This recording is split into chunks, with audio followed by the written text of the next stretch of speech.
70대의 성생활은 많은 분들이 쉽게 꺼내기 어려운 주제이지만 사실 전문가들 사이에서는 건강한 노년 생활의 자연스러운 한 부분으로 받아들여지고 있습니다. 나이가 든다는 것이 곧 모든 것이 끝난다는 의미는 아닙니다.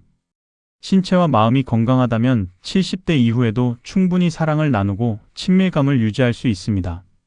오히려 이 시기의 부부 관계는 젊었을 때와는 또 다른 깊이와 따뜻함을 가질 수 있습니다. 많은 분들이 나이가 들면 자연스럽게 성욕이 사라진다고 생각하지만 실제로는 그렇지 않은 경우가 많습니다. 물론 젊었을 때처럼 강렬하거나 빈번하지 않을 수는 있지만 서로에 대한 애정과 스킨십에 대한 욕구는 나이가 들어도 충분히 남아 있습니다. 실제로 많은 노년 부부들이 스킨십과 성생활을 꾸준히 유지하면서 행복한 노년을 보내고 있습니다. 이것은 결코 특별한 일이 아니라 사람이라면 누구나 가질 수 있는 자연스러운 감정이자 욕구입니다. 다만 70대의 성생활은 젊었을 때와 방식이 조금 달라질 수 있다는 점을 이해하는 것이 중요합니다. 흥분하는 속도가 예전보다 느려질 수 있고 남성의 경우 발기까지 시간이 더 걸리거나 강도가 약해질 수 있습니다. 여성의 경우에는 여성 호르몬 감소로 인해 질건조 현상이 나타날 수 있어 불편함을 느끼는 분들도 있습니다. 이런 변화들은 노화에 따른 자연스러운 신체 반응이므로 너무 걱정하거나 당황할 필요가 없습니다. 중요한 것은 이러한 변화를 있는 그대로 받아들이고 서두르지 않으며 여유 있게 진행하는 것입니다. 충분한 시간을 갖고 편안한 분위기 속에서 서로를 배려하는 것이 무엇보다 중요합니다. 노년의 적절한 성생활은 건강에도 여러 가지 긍정적인 영향을 미칩니다. 먼저 스트레스를 줄여주는 데 도움이 됩니다. 나이가 들수록 크고 작은 걱정과 스트레스가 늘어나기 마련인데 친밀한 스킨십과 교감은 마음을 안정시키고 긴장을 풀어주는 역할을 합니다. 또한 우울감을 완화하는 효과도 있습니다. 노년기에 접어들면 자녀들이 독립하고 사회적 역할도 줄어들면서 외로움과 우울함을 느끼는 경우가 많아집니다. 이때 배우자와의 친밀한 시간은 정서적으로 큰 위안이 되어 우울감을 낮추는 데 도움을 줍니다. 신체적으로는 혈액순환 개선에도 좋습니다. 성생활은 가벼운 운동과 비슷한 효과가 있어 몸 전체의 혈액순환을 촉진시키고 활력을 유지하는 데 도움이 됩니다. 또한 부부 관계를 더욱 안정적으로 유지하는 데도 큰 역할을 합니다. 서로 가까이 있고 교감하는 시간이 늘어날수록 부부 사이의 신뢰와 정이 깊어지며 이는 전반적인 삶의 만족도를 높이는 데도 이어집니다. 실제로 노년기의 배우자와 친밀한 관계를 유지하는 분들이 그렇지 않은 분들보다 삶에 대한 만족감이 높다는 연구 결과도 있습니다. 물론 건강 상태에 따라 주의가 필요한 경우도 있습니다.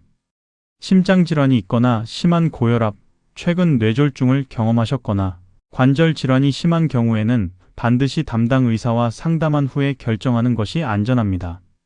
무리하게 진행하다가 오히려 건강에 부담을 줄 수 있기 때문입니다. 또한 발기부전 약과 같은 약물을 사용하실 때도 반드시 전문의의 처방과 지도 아래에서 사용하셔야 합니다. 인터넷이나 주변에서 쉽게 구할 수 있다고 해서 함부로 복용하시면 위험할 수 있습니다. 관절이나 허리에 부담이 가지 않도록 편안한 자세를 선택하는 것도 중요합니다. 젊었을 때처럼 무리한 자세보다는 몸에 부담이 가지 않고 편안한 방법을 선택하는 것이 건강을 지키는 데 훨씬 현명합니다.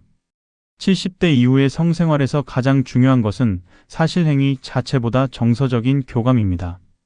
손을 꼭 잡아주는 것, 따뜻하게 안아주는 것, 눈을 마주치며 대화를 나누는 것, 그리고 그냥 함께 조용히 있어주는 것만으로도 노년의 사랑은 충분히 깊고 아름다울 수 있습니다.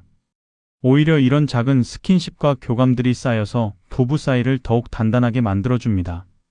나이가 든다는 것이 사랑이 식는다는 뜻은 아닙니다. 형태는 조금 달라질 수 있지만 사랑하는 사람과 가까이 있고 싶은 마음, 서로를 아끼고 위하는 마음은 나이와 상관없이 계속될 수 있습니다. 오히려 오랜 세월을 함께한 부부라면 그 깊이와 따뜻함이 젊었을 때보다 훨씬 더 진해져 있을 것입니다. 70대의 부부 관계에서 중요한 것은 서로에 대한 존중과 배려입니다. 상대방의 몸 상태와 마음을 세심하게 살피면서 무리하지 않고 자연스럽게 가까워지는 것이 가장 좋습니다. 어느 한쪽이 원하지 않는다면 억지로 진행해서는 안 되며 항상 서로의 의사를 확인하고 존중하는 것이 건강한 노년 부부 관계의 기본입니다. 결국 70대의 성생활과 스킨십은 단순히 신체적인 행위를 넘어서 서로가 여전히 소중하고 사랑받고 있다는 것을 확인하는 시간입니다. 나이가 들수록 외로움을 느끼는 순간이 많아지는데 그 외로움을 가장 잘 달래줄 수 있는 사람은 바로 오랜 세월을 함께해 온 배우자입니다. 손을 잡고 포옹하고 서로의 눈을 바라보며 나누는 대화 한마디가 어떤 약보다도 더 큰 위안과 힘이 될 수 있습니다. 노년의 사랑은 결코 부끄러운 것이 아닙니다. 오히려 그것은 건강하고 행복한 노년을 살아가는 데 있어 매우 중요한 요소입니다. 전문가들도 적절한 성생활과 스킨십이 노년기 삶의 질을 높이는 데 긍정적인 영향을 미친다고 이야기합니다. 그러므로 너무 부끄러워하거나 숨기려 하지 마시고 자연스럽게 받아들이시길 바랍니다. 오늘 이 이야기가 혹시 용기를 내지 못하고 계셨던 분들께 작은 위로와 도움이 되셨으면 좋겠습니다. 나이가 들어도 사랑은 계속될 수 있고 그 사랑이 우리의 삶을 더욱 풍요롭고 행복하게 만들어줍니다. 지금 이 순간 옆에 있는 소중한 사람의 손을 한번 꼭 잡아보시는 것은 어떨까요?